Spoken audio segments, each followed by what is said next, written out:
राकेशला अर्णवकडून बदला घ्यायचा असतो, कारण जेव्हा जेव्हा त्याने ईश्वरीवरती वार केला तेव्हा तेव्हा तिच्या मदतीसाठी अर्णवच धावून आला आणि मग काय, राकेशला कुत्र्यासारखा धुतलाच. मग आता राकेशचा इगो हर्ट झालेला असतो आणि त्याला अर्णवला धडाही शिकवायचा असतो. आता तो ईश्वरीच्या बाबतीत काहीच करायचं नाही असं ठरवतो, पण अर्णवचा जीव की प्राण असलेला बिझनेस, त्यामध्येच असं षडयंत्र रचायचं की जेणेकरून अर्णवचं बिझनेसमध्ये खूप सारं मोठं नुकसान होईल. त्यासाठी राकेश खूप मोठा प्लॅन आखतो, एक असा सापळा की ज्यामध्ये अचूकच अर्णव अडकेल. म्हणजे एक खोटी कंपनी उभी करायची, पण ती कंपनी खूप नावाजलेली आहे, बाहेरच्या देशाची आहे आणि तिलाच अर्णवसोबत खूप मोठी डील करायची आहे असं फक्त दृश्य भासवायचं, खोटे कागदपत्र तयार करायचे आणि मग काय, अर्णवला ती डील पक्की करायला भाग पाडायचं. त्यासाठी राकेशचं कारस्थान सुरू होतं. तो 2 माणसं त्याच्या हाताखाली घेतो आणि त्या माणसांना चांगलं ट्रीट करतो, सगळ्या काही गोष्टी शिकवतो की नक्की अर्णवसोबत डील कसं करायचं आहे. डील करत असताना त्यांना नक्की काय महत्त्वाचे मुद्दे मांडायचे आहेत जेणेकरून अर्णवचा त्यांच्यावरती डोळे झाकून विश्वास बसेल. आता राकेशचं आपापलं प्लॅनिंग तर चालू असतंच त्या 2 माणसांसोबत, पण इकडे ईश्वरीच्या हातून खूप मोठा गोंधळच होतो, कारण राकेशचं प्लॅनिंग ठरलेलं असतं आणि प्लॅननुसारच राकेश त्या डील करणाऱ्या खोट्या माणसाला अर्णवला फोन करून मीटिंग पक्की करायला सांगतो. तेव्हाच आता बाहेर देशातून इतकी मोठी ऑफर चालून आले, इतकी मोठी डील क्रॅक झाली, तर अर्णवच्या कंपनीला करोडोंचा फायदा होऊ शकतो. म्हणूनच अर्णव इतका खुश होतो. अर्णव त्याच्या रूममध्ये येता क्षणी ईश्वरीला आनंदाची बातमी देतो की त्याला आता सगळ्यात मोठं डील मिळणार आहे आणि एकदा का ते डील फायनल झालं तर मग अर्णवला करोडोंचा फायदा होईल. घरातले सर्वजण खूप खुश असतात आणि अर्णवला मूर्खात काढून राकेश मनातल्या मनात आनंद साजरा करत असतो. आता अर्णवला स्वतःच्या कंपनीचं प्रेझेंटेशन हे द्यावं लागणार असतं. एवढी मोठी डील पक्की करायची साधं काम नाही आहे, म्हणूनच तो लॅपटॉपवरती काम करत बसतो. आता त्याच्यावरती राकेशची बारीक नजर असते. होतं असं की राकेश मुद्दामच घराच्या लाईट्स घालवून टाकतो जेणेकरून अर्णव खूप वेळ लॅपटॉपवरती काम करत बसेल. पण एकदा का लॅपटॉपची चार्जिंग संपली मग काय, अर्णवची धांदल उडेल. म्हणूनच त्याच्या कामात आधी तो मोडता आणायचं ठरवतो. हे सगळं कारस्थान मुद्दाम अर्णवला त्रास देण्यासाठीच चालू असतं. आता घरातले सगळेजण भांबावून जातात. अचानकच लाईट्स कसे गेले कोणाला काहीच कळत नसतं. घरातले सर्वजण एकत्रित जमलेले असतात. अर्णवला तर खूपच टेन्शन येतं. त्यातून त्याची चिडचिड होते की लाईट्स गेलेत, अचानक जर लॅपटॉपची चार्जिंग संपली तर काय करायचं. पण अंजली, अविनाश मामा, आकाश त्याची समजूत घालतात की लाईट्स नक्की येतील, काहीतरी मेजर प्रॉब्लेम आहे असं त्यांना कळतं जेव्हा ते चेक करतात. आता हा प्रॉब्लेम तर राकेशनेच क्रिएट केलेला असतो आणि तो मुद्दाम या सगळ्यांची धांदल उडालेली पाहूनच मजा लुटत असतो. मनातच तो कपटी विचार करतो की अर्णव, अरे बघतो मी ही की तू किती धडपड करतोय ही खोटी डील मिळवण्यासाठी.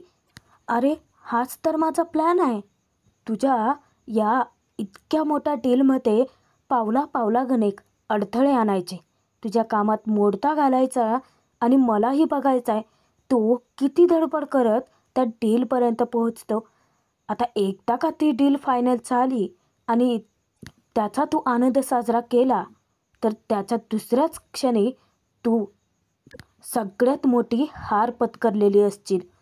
शेवटी तू माझ्यासमोर गुडघे टेकणारच, कारण ती खोटी डील मी स्वतः माणसं उभी करून तुझा विश्वास जिंकूनच फायनल केलेली असेल. अरे मग मलाही बघायचं आहे की अर्णव द ग्रेट ASR च्या कंपनीचं दिवाळं कसं निघतं ते, आणि मनातच तो आनंद साजरा करायला लागतो.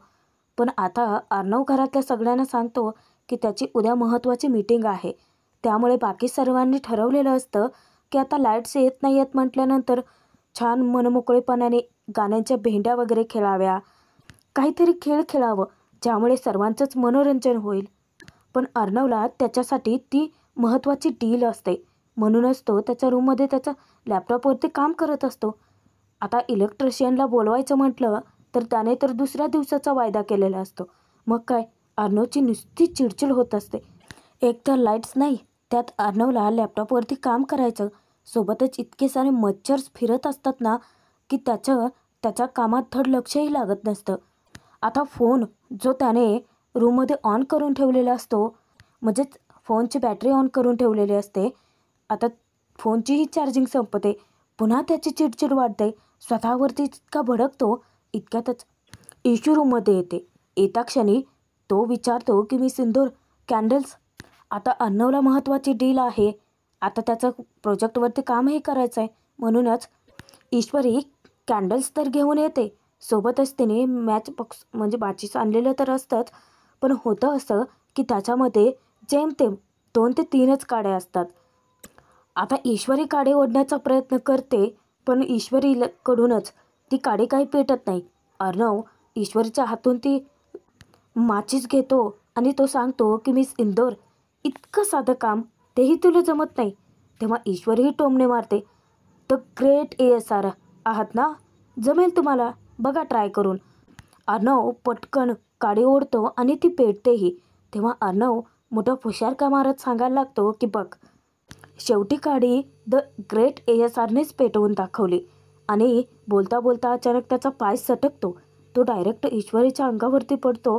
दोघेही बेडवरती पडतात. थोडा वेळ दोघांचीही नजरानजर होते. अर्णवचं लक्ष ईश्वरीवरून हटतच नाही. तो तिच्या डोळ्यांमध्येच हरवून जातो. पण ज्या क्षणी ईशूचं लक्ष अर्णवच्या हाताकडे जातं तेव्हा ती काडी विझत आलेली असते आणि ती घाबरून पटकन आग आग ओरडतच उठण्याचा प्रयत्न करते.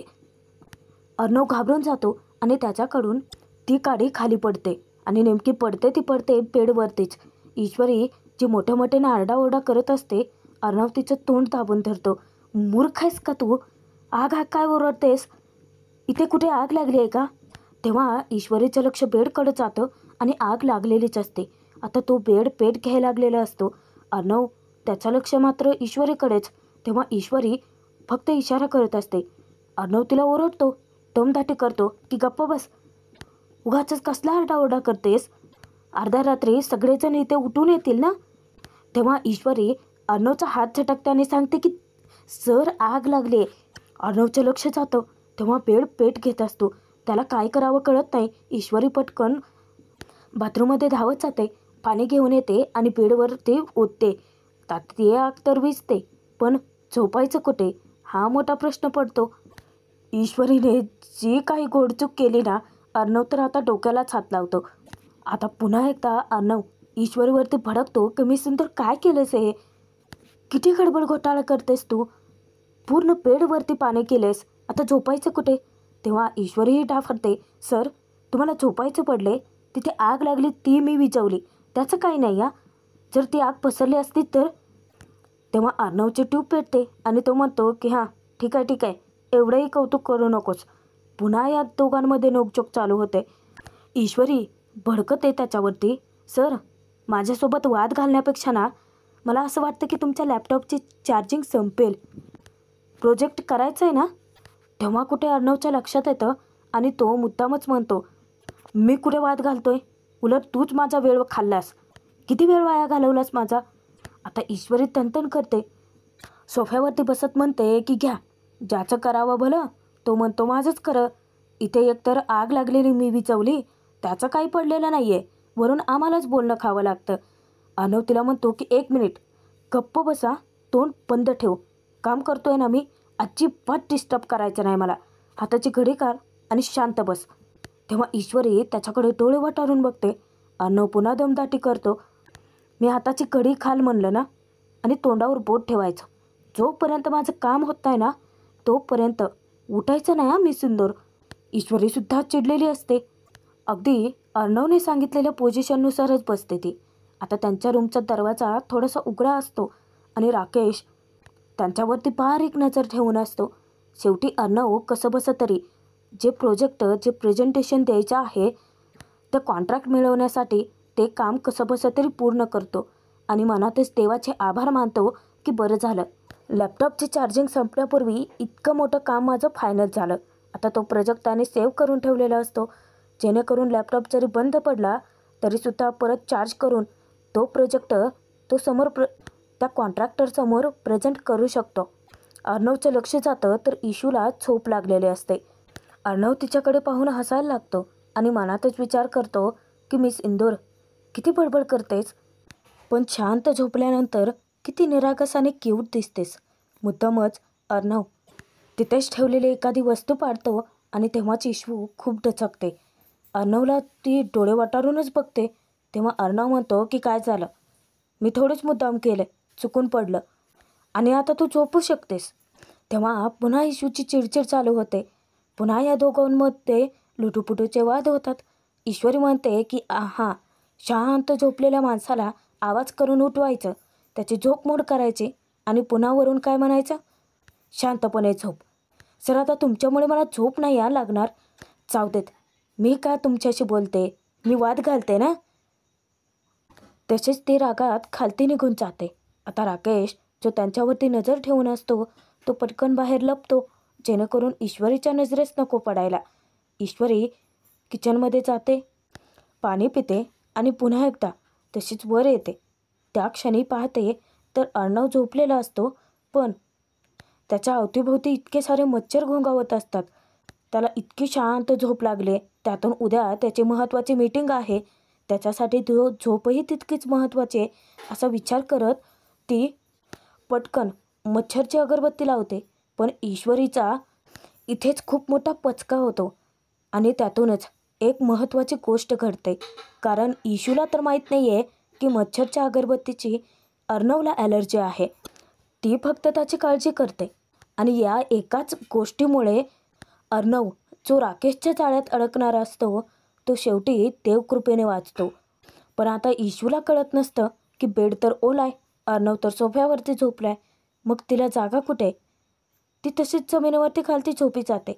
ईश्वरीने बेडवरती पाणी ओतलं होतं तेव्हाच तिचे ब्लँकेट वगैरे सगळं ओलं झालं होतं आणि ती जमिनीवरती झोपल्यामुळे ती थंडीने कुडकुडायला लागते.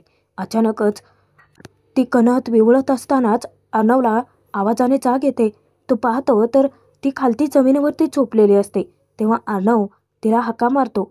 परत ईश्वरी त्याच्यावरती चिडते, सर तुम्हाला कळत नाही आहे का, कसली गाढ झोपले होते मी, उगाचच उठवलं. अर्णव म्हणतो की गाढ झोपली होतीस, अगं तुला थंडी वाजत होती, किती विवळत होतीस तू झोपेमध्ये, म्हणून मला काळजी वाटली म्हणून उठवलं. आणि 1 मिनिट असं जमिनीवरती झोपायची गरज नाही आहे, एकतर स्वतःच चूक केले, सगळं अंथरूण पांघरून भिजवलेस. तेव्हा ईश्वरी चिडते, सर तुम्हाला खरंच आता माझ्याशी वाद घालायचे आहेत का, पण मला घालायचे नाही आहे, आता मला खूप झोप आले.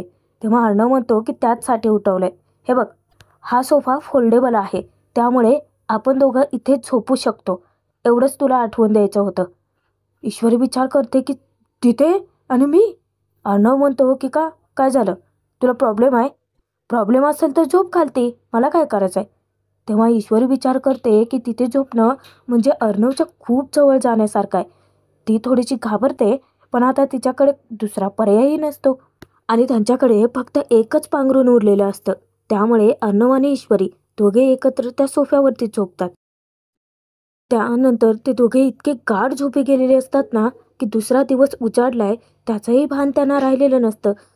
त्यानंतर दुसऱ्या दिवशी अजूनही अर्णव ईश्वरी खाली कशी आलेले नाही आहेत असा विचार करत अंजलीच त्या दोघांना पाहण्यासाठी जेव्हा रूममध्ये येते तर रूमचा दरवाजा हा बंदच केलेला नसतो. ती ढकलते तेव्हा समोर पाहते तर चक्क ईश्वरी आणि अर्णव दोघेही इतके शांत झोपी गेलेले असतात आणि त्यातून ईश्वरी ही अर्णवच्या खांद्यावरती डोकं ठेवून झोपलेली असते.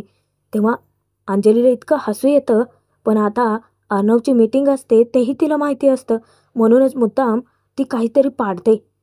त्याचा आवाज होतो, दोघेही डचकतात. जेव्हा दोघांनाही जाग येते तेव्हा दोघेही एकमेकांना बघण्याच्या नादामध्ये त्यांची टक्कर होते. अंजलीला आणखीनच हसू येतं.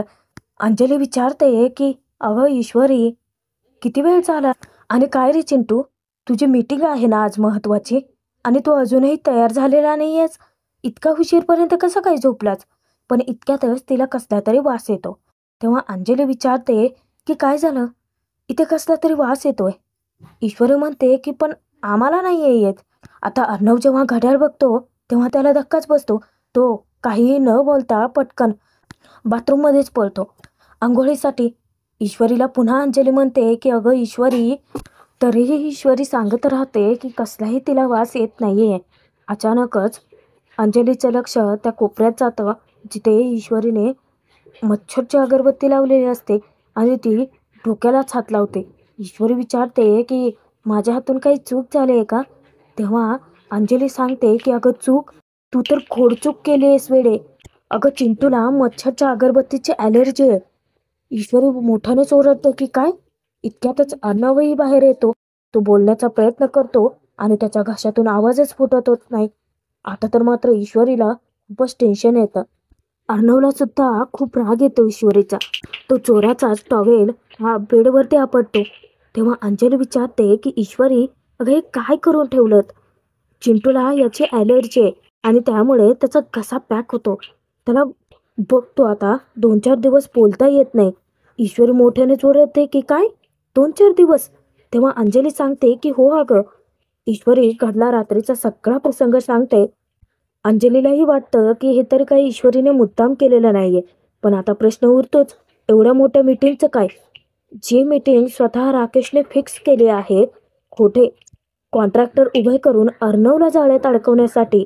त्याच मीटिंगचा विचार करत अर्णव खूपच टेन्शन घेतो. आता ईश्वरी त्याच्या जवळ जाते. अर्णवची माफी मागते. सॉरी सर, मला खरंच माहिती नव्हतं. अर्णव तिच्यावरती इतका दात ओठ खातो, कारण त्या विचारायला तरी काय ठाऊक ना की राकेशची खेळे. त्याला तर सतत हेच वाटत राहतं की इतकी मोठी डील त्याच्या आयुष्यात पहिल्यांदा चालून आले. पण ईश्वरी ठरवते की सर तुम्ही अजिबात काळजी करू नका. आधी मी तुमची सेक्रेटरी होतेच की नाही. आता या सगळ्या मीटिंगचं काम तुम्ही माझ्यावरती सोपवा. बघा, ही डील मी तुम्हाला मिळवूनच दाखवते. तुम्ही ना फक्त मला थोडासा सपोर्ट करा. तुम्हाला काही वाटत असेल तर ते मला कागदावर लिहून द्या. आज मीटिंगला तुमच्यासोबत मी सुद्धा येणार. ती मीटिंग अटेंड करणार आणि हे कॉन्ट्रॅक्ट फक्त आपल्यालाच मिळणार. तेव्हा अर्णवचं थोडं टेन्शन दूर होतं. पण आता ते खोटे कॉन्ट्रॅक्टर ही राकेशची माणसं आहेत. अर्णवचं बिझनेसचे नुकसान करण्यासाठी राकेशची ही एक केळे आहे हे सत्य ईश्वरीला समजदार आहे. पण ते कसं, ते आपण पुढील व्हिडिओमध्ये पाहणारच आहोत. लवकरच व्हिडिओ आपल्या चॅनलवरती येईल, त्यामुळे आत्ताच सबस्क्राईब करून ठेवा.